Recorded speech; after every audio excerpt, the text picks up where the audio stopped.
What's going on, y'all? This is DJ Upscales. Y'all make sure to like, subscribe, comment, and share. So I've been a DJ for 4 years, and one of the biggest things a lot of people do not know about me is my health. For some who don't know, and those that do, I am diagnosed with type 1 diabetes and Crohn's disease recently. Being a DJ as a type 1 diabetic has been pretty challenging. When I first started off, I was just at the beginning of my diabetic journey, so all of the effects kind of wasn't there. I was still learning the process and everything. I probably wasn't taking it as seriously as I should. But going on 5 years, I really had to basically learn the hard way.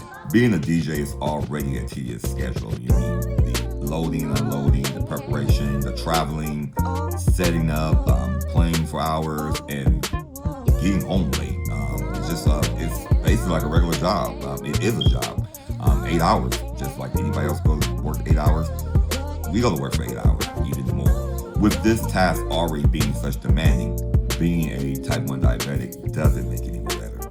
There's so many things that I have to worry about, and throughout the years, I've been through my slumps and highs and lows, and literally had to figure out some of the things that I need to do in order to continue the career that I'm very, very blessed and humbled to have. In order for me to DJ, there's a lot of preparation, and a lot of times it takes days for me, and that's one big thing that I definitely do have to always value when I do take gigs, is the preparation that I have to do days before, mainly my diet. So one of the things I do have is IBS.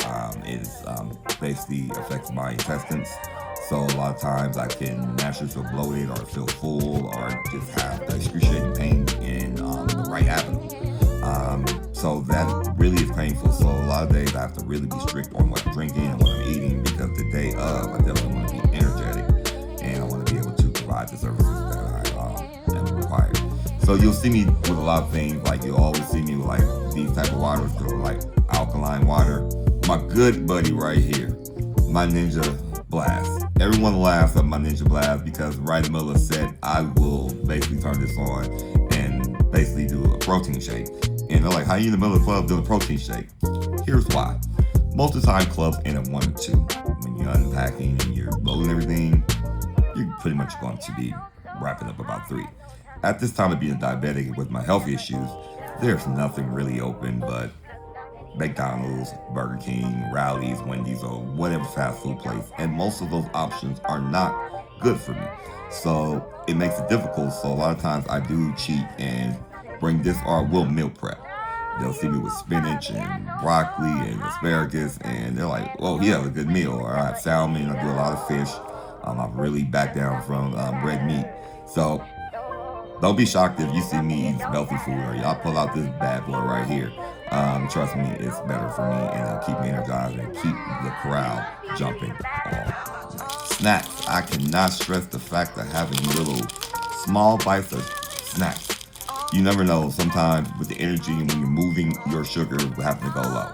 So in order for me not to fall into a DKA, which is a diabetic coma pretty much, once you get the rhythm of it, you get to know your body. So I can know when my sugar is high, my sugar is low, and most times it's low.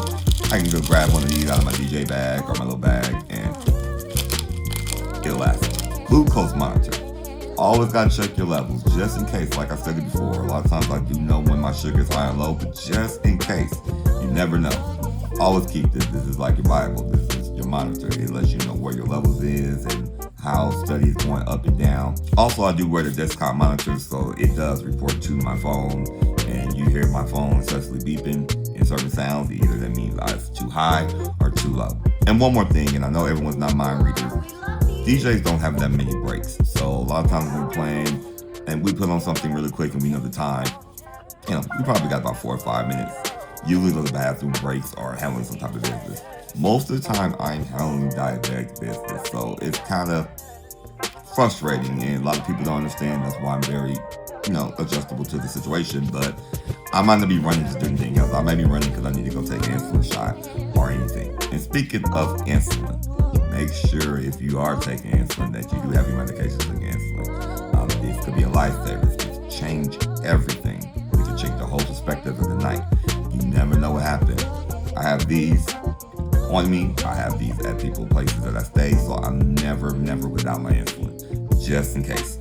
pretty much, like I said before, intestines issue and a neuro issue that affects my bones. So one thing that I am required to have is braces. These are braces that actually goes on my hand. I wear them a lot.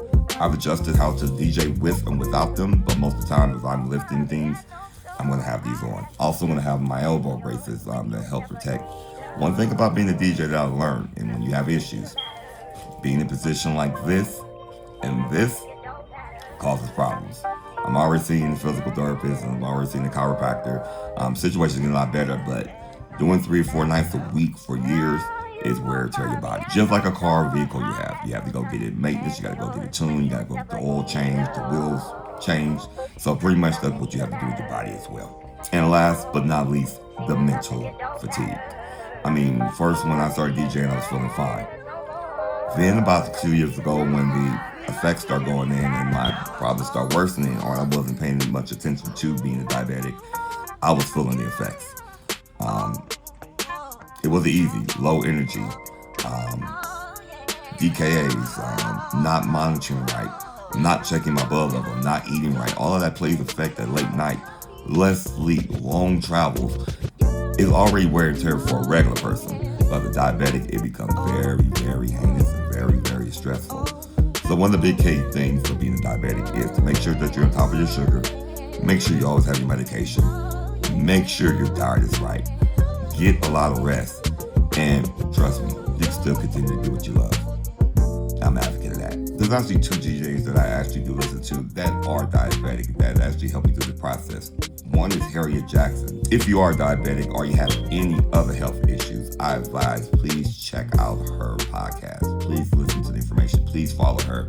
She gives out great gems in order to stay healthy and continue this journey of what you love. Also, the world famous DJ Spinderella. Yes, I've followed her journey and talked to her on how she travels and how she goes amongst the career of being a diabetic and a DJ. So those have been some helpful things that have been inspiring to me. One thing I have learned that I am not my diagnosis. So I am so gratefully humbled and blessed that God has given me this opportunity and this creativity to enjoy and be able to spread across the world and to people in order to whatever mood you're in, that the storytelling of my music journey will always put them in some type of mood, to reminisce, to feel about good days, just to tap their feet or dance or some type of movement. You know, the payoff is priceless. So once again, y'all, this is DJ Upscales, and